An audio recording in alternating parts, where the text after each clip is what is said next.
What's up, YouTube? My name is Revnalkov. This is a very exciting LEGO Star Wars review. First one of 2026. This is set 7753 Pirate Tank with 372 pieces. 3 minifigures, 2 being exclusive, 1 being common, appearing in 5 other sets.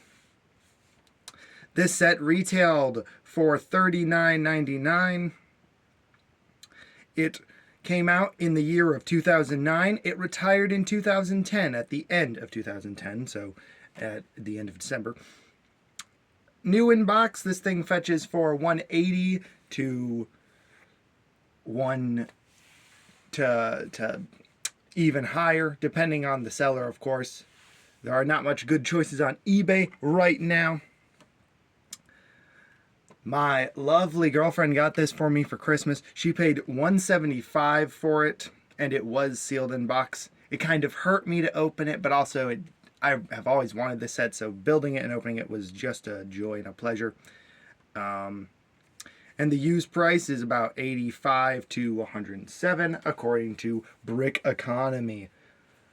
This is the box. I loved when they used to say special edition on it, and had a lot of fun things there. And then you have some of the characters in their little box. And you got some side detail. A few sets over here. I do own that one, and I do own this one. However, I don't own that one anymore, unfortunately. But I did have it at one point in time. Then it shows you some of the features we're going to be going over. On this side, you have some more, just the box art again, but in a small square.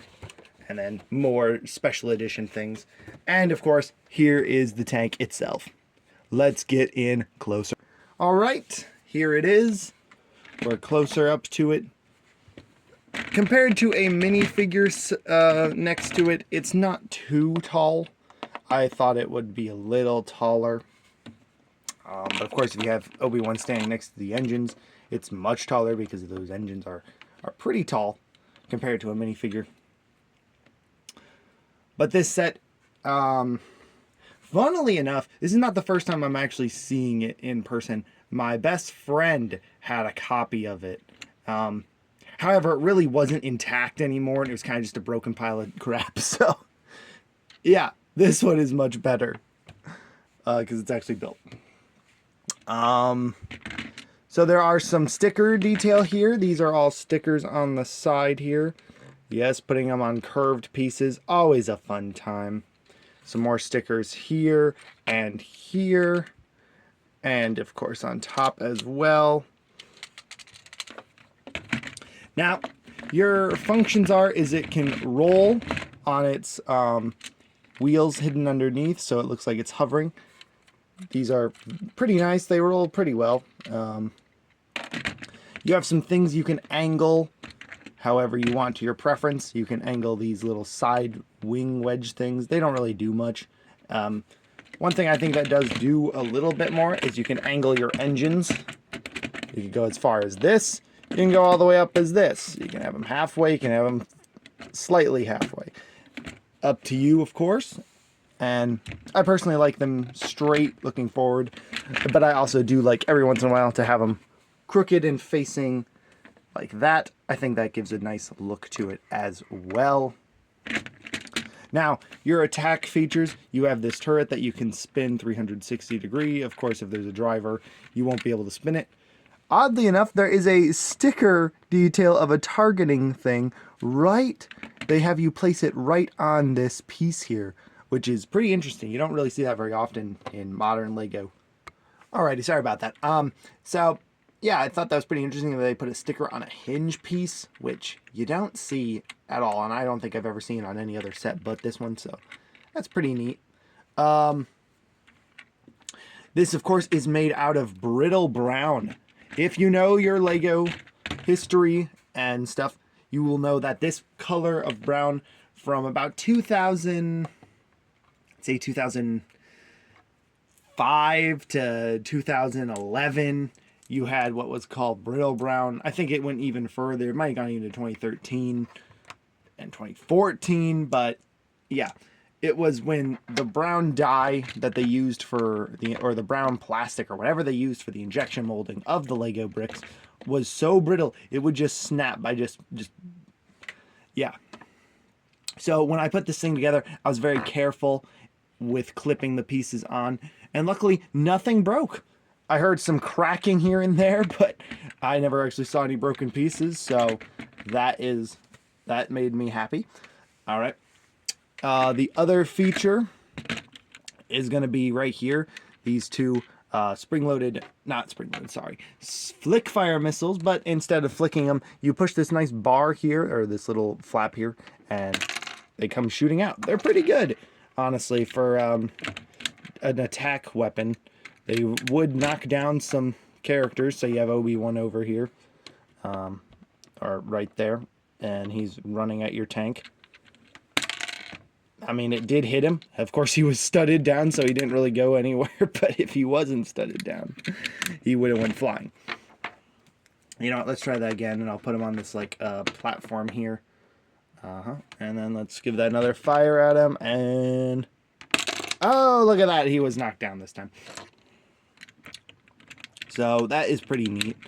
I like when they incorporate the flick fire missiles, but you don't have to like flick them with yourself. You just hit them like this. On the side here, you have some hinged plates. That's how you get that shape. They do hinge back out if you want. I mean, not really. You don't. Yeah, you don't need to, but it's there, I guess. Just gonna mention it anyway. Now, the best feature of this set is towards the back here. I'm gonna pull down the engine so you can see it properly. This little trigger right here, standing out, you hit it up, and boom, out pops one of Hondo's guys. Now, I like this feature. Like, you can reset it pretty easily. Just put him back in, and boing, there he is again. Pretty fun. Let's do it one more time. You know, it's pretty fun, I think. However, I think where you lose on detail is you lose out on an interior. It's literally hollow down there, and it kind of just looks ugly. But it is still a cool and unique feature to this set. Now, I've always wondered, though, if you just open the doors normally on the top here, would he still pop out of them? I mean, yeah, he's still going to pop out. Not as, like, intense, but... yeah, it's a feature. It's there. I think it's still cool, I think, but I would have rather have an interior that we see kind of in the show. At least, but hey, that's fine. There is one more firing mechanism. You have, of course, the classic flick fire missiles that you do have to flick with your hand. I shall demonstrate that now. Now, the problem with them, I discover, is that when you flick them, they kind of just hit into the ship, as if you have to have them angled a certain way. And, well, that one's gone. That one went into a box over in my corner. But yeah, that went pretty far. Always fun flick fire missiles were, but unfortunately you don't really see them nowadays. But they do appear every once in a while. Yeah, that's it for the build itself. Let's move on to the very exciting minifigures. I decided we'd start with the most boring figure in this set in comparison, but he's still not a terrible figure. This is, of course, Obi-Wan Kenobi with his Clone Wars armor. As you can see, he's got his chest plate, he's got the white arms, white legs, no back printing. We're looking at old times, so it's very rare, however. Then Obi-Wan himself, he does not have a different face. This is all you get, so there's no point to pull that off. And then, of course, he has his lightsaber, which, if you see in the middle, it has a bubble. That is something of the old lightsabers that you don't really see no more. That they would get a small little plastic bubble in the lightsaber mold, mostly, it would happen. But they since fixed that, and it no longer does that. I thought it'd be fun, though, to compare this Obi-Wan, the old 2009 one, to his 2025 counterpart, which, my goodness, just knocks this one out of the water. Of course, you have the Clone Wars face print on the Clone Wars version. But then you on this one, you have the modern-ish face print with this, with his nice printing, printed arms, printed back. Funny enough, though, from behind they're kind of the same because there's no printing on the back of the legs or on them, so they kind of use the same legs other than the printed aspect on the front.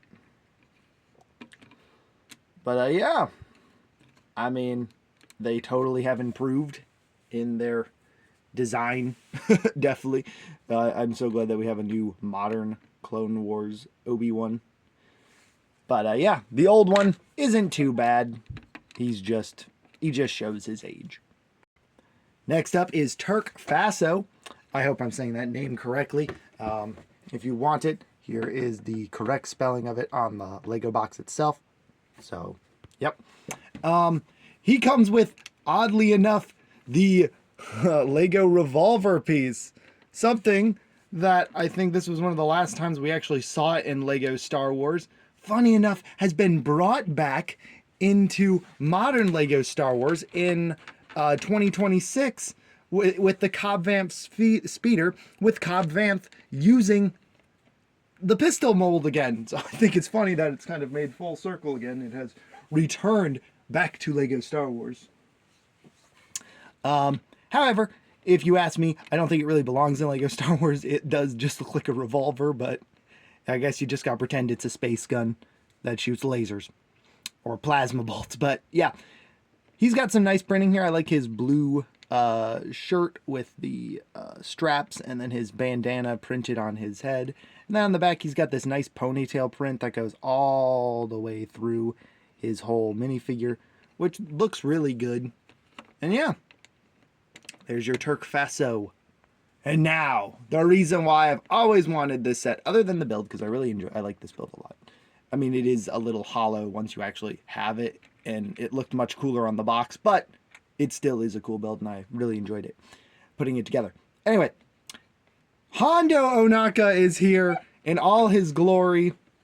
He's got this nice torso print here, and these little shoulder pads. Something to note about him as well, he's done in the old dark red, and unfortunately it was also a very fragile color, so his arms are really stiff, and honestly every time I move them I'm afraid he's just going to explode. If you know, I did have that happen with Newt Gunray, who was made in the exact same color mold. He literally exploded in my hands while I was trying to put them together, and yeah, it was unfortunate. He has his goggles printed on his face, and then on the back he has the strap for the goggles and the connection to the rest of his hair. I would love a modern interpretation of this guy. I think Lego could do an even better job because they just used the pirate hat, which it works for, of course, 2009. But I feel like if he was done in 2026, he'd have a whole molded hat hair combo thing, and I think they'd do a really good job. But unfortunately, this is still the only Hondo we have.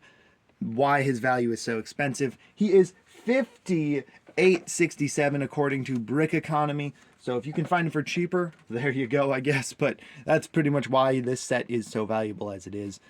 He does, of course, come with a pirate sword. Even though in the show we never actually see him use a pirate sword, I think it's kind of funny that Lego gave him a pirate sword. But yeah, that is going to be it, though, for your minifigures. Let's move on to your instruction booklet and extra pieces. Usually I don't have extra pieces for a set this old, but since it got it new in box still, or somewhat new in box, it did come with new pieces. You do get an extra sword, a extra pauldron, an extra pistol, 3 Technic pins, and a stud and yellow Technic connector. Not the most interesting extra pieces, but still cool that that's what you got back then.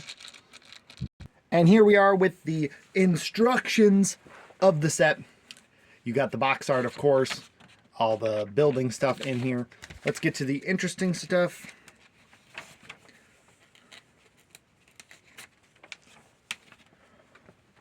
The features being shown off.